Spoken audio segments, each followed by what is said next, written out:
Olá, eu sou o Vitor Cavalcante, eu falo diretamente do IT Forum Expo 2018. Agora eu converso com o Bruno Mantecon, ele é CEO da Easy Taxi. Bruno, obrigado mais uma vez por participar do painel e por estar aqui conosco na entrevista. Eu queria entender contigo qual que é o desafio hoje de um aplicativo de transporte no Brasil e principalmente numa cidade como São Paulo. Nosso desafio hoje mudou, é um desafio hoje que envolve muito mais a mobilidade como um todo, né? Antigamente, quando esses aplicativos foram criados, eles vieram para suprir uma necessidade, uma demanda de casar oferta com demanda. E hoje a gente vê muitas outras oportunidades em termos de mobilidade, ou seja,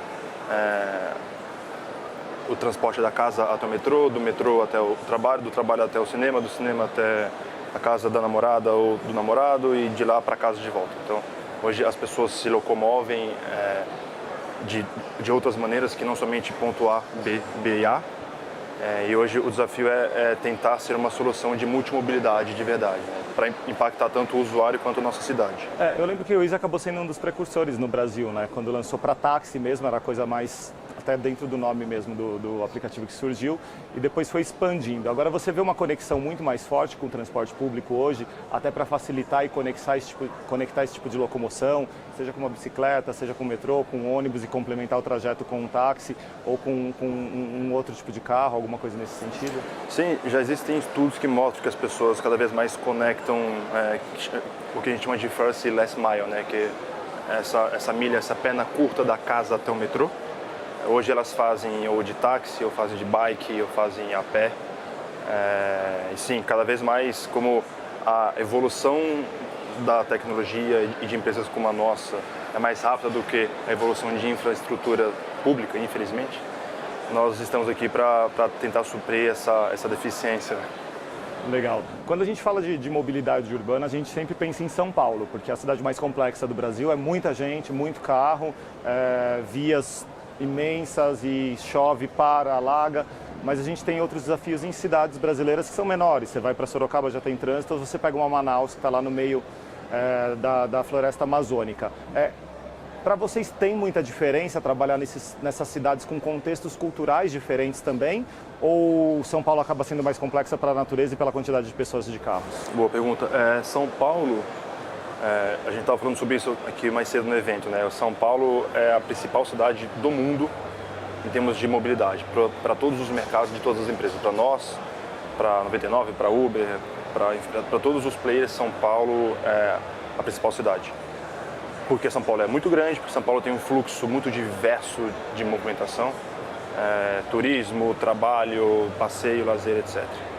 Apesar de ter uma malha metroviária muito boa e um transporte público um pouco melhor que algumas outras capitais, é ainda uma cidade muito complexa, com muitos eventos, muito viva.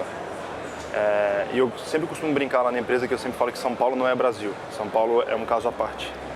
E a gente sim tem um desafio muito grande, muito particular em cada uma dessas cidades do Brasil. Então a gente tem um caso, por exemplo, de Porto Alegre, que é uma cidade que a demanda se concentra muito numa região e em volta a gente tem água, ou seja, eu tenho que balancear a oferta e demanda de uma região para lá.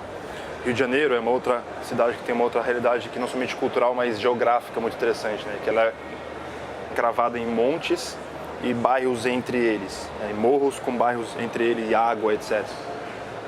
Temos cidades como Goiânia, que tem um fluxo de bairro dormitório e bairro comercial muito claro e muito intenso. Então, uma cidade que você vê que o fluxo de movimento de pessoas que vão ao trabalho ou à faculdade, por exemplo, é o mesmo fluxo todos os dias e ele é regular. Brasília é uma cidade que, por ser planejada, também tem um fluxo bastante interessante. Então, temos um desafio, sim, grande e até gostoso de entender cada cidade, a sua particularidade em termos de cultura, em termos de economia, de turismo.